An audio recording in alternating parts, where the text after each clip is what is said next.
top story this Tuesday. It is finally Election Day. Montana voter turnout continues to strengthen throughout the day, with a little more than 81% of ballots returned as of late last night. According to the Secretary of State, Montana's record was set in 1968 with 86.4%. As MTN chief political reporter Mike Dennison tells us, the ballot is chock full of races with both statewide and national significance. This year, it's an election like none you've ever seen, and in Montana, perhaps even more so.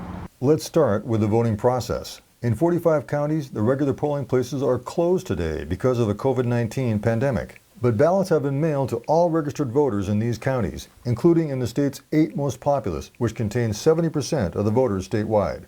The result has been a record high number of ballots cast, and thousands more voters will be turning in their ballots today in person or showing up to register to vote. They'll also be going to the polls in those 11 counties that chose not to go to all-mail ballots.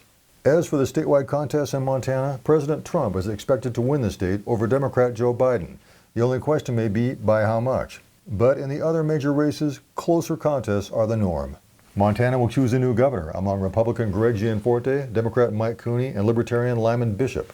Gianforte has spent $7.5 million of his own money on the race, trying to win a seat that he narrowly lost 4 years ago and become the first Republican governor here in 16 years. Voters also will choose a new Attorney General, Secretary of State, and State Auditor, a contested seat for the Montana Supreme Court, and 2 new members of the State Public Service Commission. They'll elect a new legislature, but party control shouldn't change much from its current makeup of Republican majorities at 58-42 in the House and 30-20 in the Senate.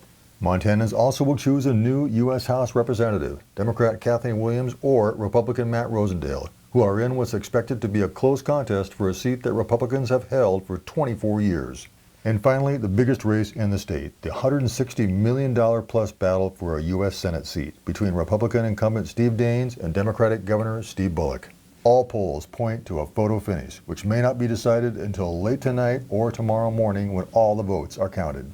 The winner of this contest could determine which party controls the U.S. Senate and therefore a bellwether for the future course of the nation.